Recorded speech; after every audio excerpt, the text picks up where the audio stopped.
हिंदू लोकांच्या भविष्यकालीन हिंदू कल्पनारम्य शहरामध्ये प्रिन्स राजेश त्याच्या विश्वासू सोनेरी रोबोट नारायण प्रोच्या बाजूला उंच आणि अभिमानाने उभा होता.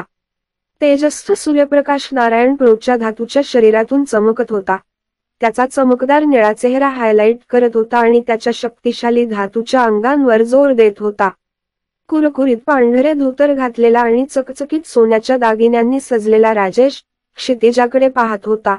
त्याचे डोळे धोक्याची चिन्हे शोधत होते.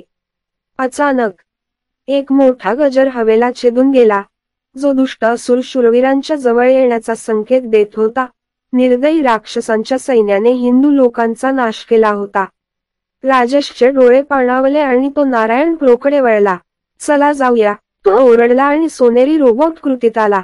राजेशचा भाऊ रणवीर त्याच्या शेजारी दिसला. तो देखील पांढरा धोतर आणि सोन्याचे दागिने घातलेला होता. एकत्रितपणे दोन राजपुत्र पुढे सरसावले. त्यांचे भविष्यवादी हात ऊर्जेने चमकत होते. जलद गतीने त्यांनी आपले हात वर केले आणि लेझर किरण बाहेर काढले. असुर शूरवीरांना अचूक आणि सामर्थ्याने मारले. नारायण प्रो मैदानात उतरले.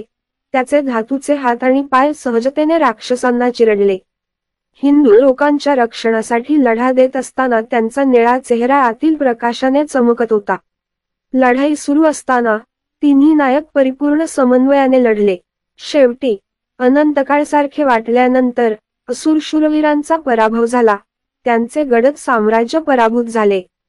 राजेश, रणवीर आणि नारायण प्रो विजयी झाले. त्यांची छाती कष्टाने धडधडत होती.